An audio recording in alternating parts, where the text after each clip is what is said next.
I want to compete in the games for the Greek team in track and field. But I didn't qualify formally because I was 5 centimeters tall during the tryouts, and I don't have a birth certificate because they didn't use them yet in the millennium when I was born. Traffic stopped. If you have seen starvation in the poise of a beast, the stare of a vagabond, the tension of a mantis as it fixes every fiber on vigilance, then you know the hunger of the athletes passing in their bright team jackets as they locked eyes on the most famous runner in all of human history. Quarryman herself swelled bodily with the thought, as if she were imagining scoring a starting line into the bold ice here and now to take him on. She placed both strong hands on Achilles' shoulders. No athlete in the history of these games would forgive me if I said no. We'll find a way. I don't know if you'll be able to compete formally on a team, but we'll work it out somehow, and yes. Yes, yes! Applause exploded from the crowd of passerby, spontaneous as rain, and echoed through the humming ice above. Did they believe then that he is Achilles? I think the answer is sometimes. They know the world is better if he is. Papa's shoulder blades cracked brokenly as he stretched. May I join your tour? I'm off duty. The Delians and their attendant monsters flashed their willingness to remove the intruder, but Jehovah was judge here. Do. This way. Have you talked to the Greek strat president, Achilles? We're breaking bread together tonight.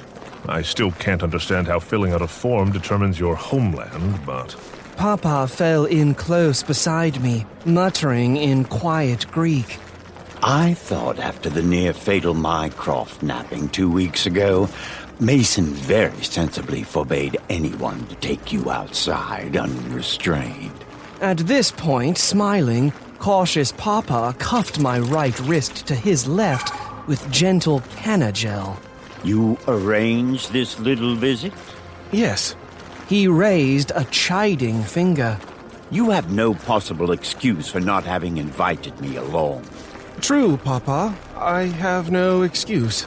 Epicurus' stunt on the rostra has this whole apocalypse teetering on Sniper's cooperation, and you didn't even think to ask Sniper first if they'd play ball.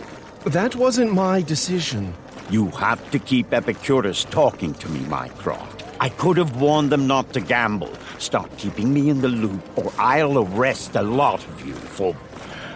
Inciting to not riot? You know what isn't funny, Mycroft?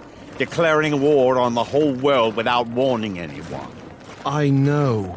One call, that's all it would have taken. Half my staff is threatening to quit if I don't arrest Epicurus right away. The other half if I do. We hushed as the Boulevard Aurora Australis reached its choke point at the entrance to the Grand Dome, not trusting even the barrier of Greek to ward off eavesdroppers here. I had not expected such a change in the first cavern, whose spell had always lain in its lofty emptiness, as when one steps from cramped city alleys into a cathedral, whose height and light air feel more like outside than outside. Now the dome was full, not just with people, but with exhibits which assaulted us on entry with their polychromatic helpfulness. Learn how your thermal film works. Offered a sparkling banner and accompanying booth. Why don't my lungs freeze? What will the runners run on? Waddell suits make freezing water feel warm. Try it yourself. And best, but almost shy among its peers, Martian technologies at work in the 24-54 Olympics. I tripped over the black lion in my perplexity. Surely that last banner should have been on every booth, for I had seen every one of these technologies mentioned in some bulletin from the brave young outpost, which was preparing our brave young world.